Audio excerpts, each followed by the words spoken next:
Hi guys, it's Lucy.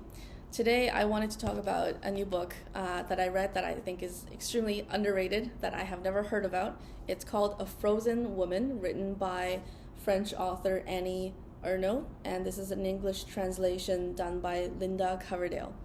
But before I start, I wanted to draw your attention to my new background. This is an original watercolor done by my friend Brendan Lynch, owner of the Violin Shop in Ennistimon, Ireland, who is also a very talented artist and urban planner. Thank you so much, Brendan, for the painting. It really brightens up my apartment. So back to the book. Guys, this book was written in 1981 and the translation was done in 1995, but I have no idea why that the sticker here says it won the Nobel Prize in 2022. So I read this thinking that this is a new book, but I mean, as I got into it, it describes kind of the journey or growth of a girl maturing into the teenager. Like there's the puberty part, and then there's like career part, and also her with her own family and managing that. So the whole journey of a girl becoming a woman in semi-modern, pretty much the same as today, but of course there's some differences just because of that generation gap, so it wouldn't be wholly applicable to even my generation. This is perhaps encompassing more of 2.5, 3-ish generations of women, but so much of it is still applicable. I mean, the number one hallmark of a really great book is, I think, the ability to kind of surpass the restriction of time. So, I mean, this really spoke to me.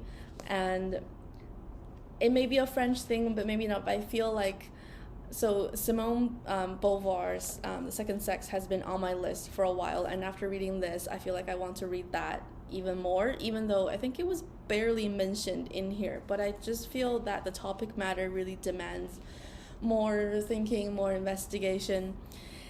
This has an aspect of it's not just about feminism. There is a little bit of social shift as well, because she's describing herself coming from sort of a working class merchant type of background and going into higher education where there's more upper class girls involved. So there's a little bit of that back and forth where it kind of adds more color complications to just her maturing as a girl, as a woman.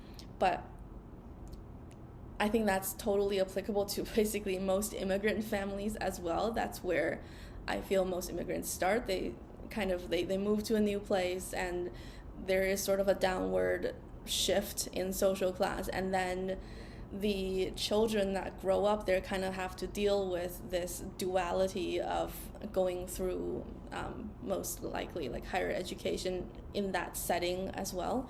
So the whole thing was just a little bit, I wouldn't say pessimistic, or it doesn't make me that wary, but it's just quite it is eye-opening in the sense that so much of it is the same, even though we feel that there is progress in terms of women's rights and what we can achieve. But the reality of home life and just how the identity of a mother is still so predominant and actually requires so much physical energy on top of the career pursuits, professional pursuits of women outside of the home. It's still not fair in that sense, because of the multiple identities that women have to take on sort of by default now. And I don't know, maybe I'm just going into a very politically incorrect sphere here.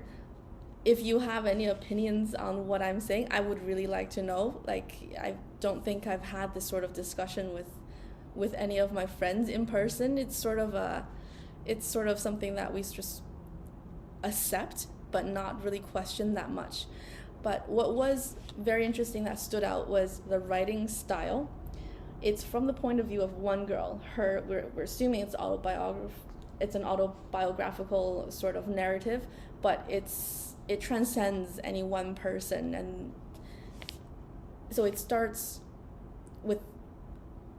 off actually very optimistic, because as children we don't think about sexes and how they're different, how even though we might be treated differently, as a girl you might be given a doll, or as a boy you might be given a fire truck or whatever, but you don't have any restrictions right off the bat. So in the beginning it was sort of that hopefulness or naivety. And her mom was the one who sort of always encouraged her to not restrict herself to the domestic activities of a girl, or like in terms of, you grow up to be a maid or a housewife, a servant, or like a cook, or max a teacher. And it makes sense because this was again published in 1981. So as a girl, that when we dial back a couple decades, so that's the context here. She describes the women in her life, which were all very colorful, and she's saying she was taught that one must never be afraid of anyone or anything. Very optimistic. And again, she teaches me, she being her mother, that the world is made to be pounced on and enjoyed, and that there is absolutely no reason at all to hold back. And this is in the context that, her mother is the one who sort of runs the show, and her dad is sort of a house husband in that way. Their roles were reversed, but she never thought twice of it because she was a kid. And then this is her looking back, commenting on her mother. So naive, my mother. She thinks that education and a good job will protect me from everything, including the power of men. So this is already a prelude to what is going to happen, which is the harsh reality of the world. And this idea that education and a good job as protection from everything, doesn't that remind you of every single immigrant family story almost as well? Like, at least I resonate with that, and I think I see a lot of that in my friends' families as well. And the turning point starts sort of in a third of the book. She says, in a few years I will become a girl emptied of herself, swollen with romantic ideas, in a world reduced to other people's expectations.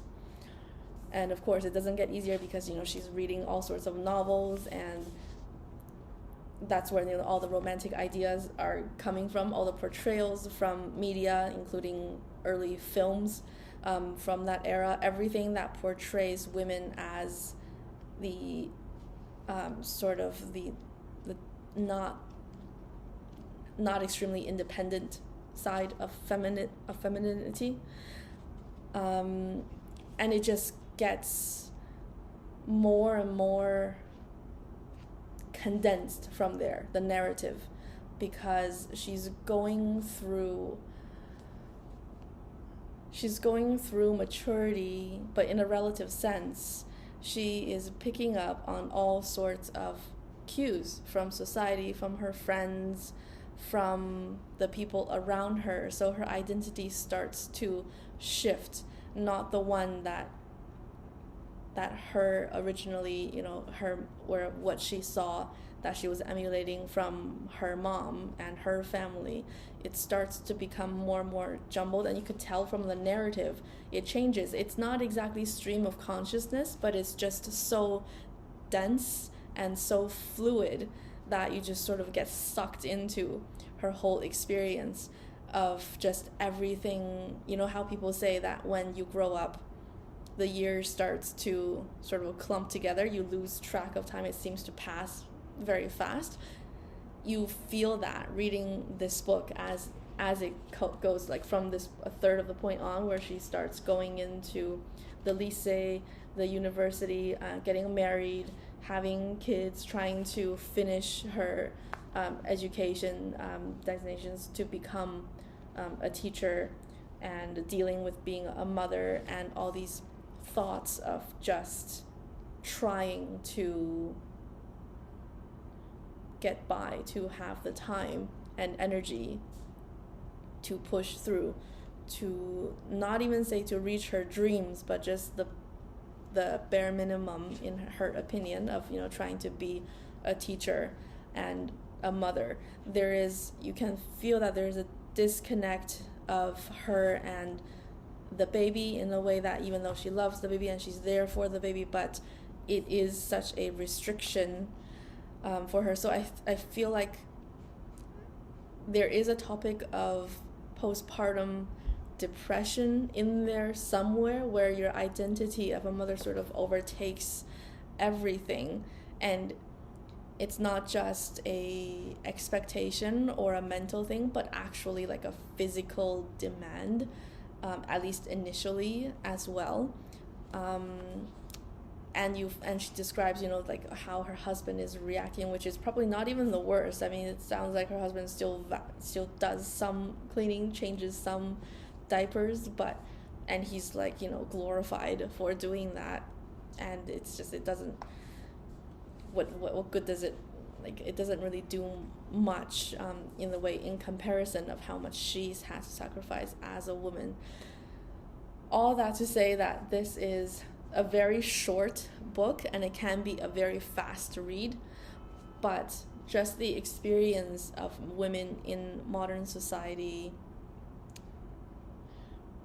published in 81 versus reading now in 2023, is still worth discussing. It's still extremely relevant, and it's very well written in the way that it's not so specific, but it gives enough examples from everyday life that we can all sort of relate to, or at least imagine in a very similar context to the world that we live in today. This is a really good book if you're reading it with friends and you want to discuss topics or themes on their own. And I'm very interested now in this author, Annie Ernaux, who is an old lady now. I assume this is a more recent photo of her. One day, I don't know if I can manage to read it in the original French, but I feel like that would be a literary treat as well, if I can manage to make that happen. But meanwhile, the English translation, I have no comparison, but I loved it. And I really recommend this book to all women and women supporters, i.e. men. Let me know if you guys have any questions or opinions, especially about this topic or this book or this author. I would really like to hear from you. Have a good day, guys. Bye.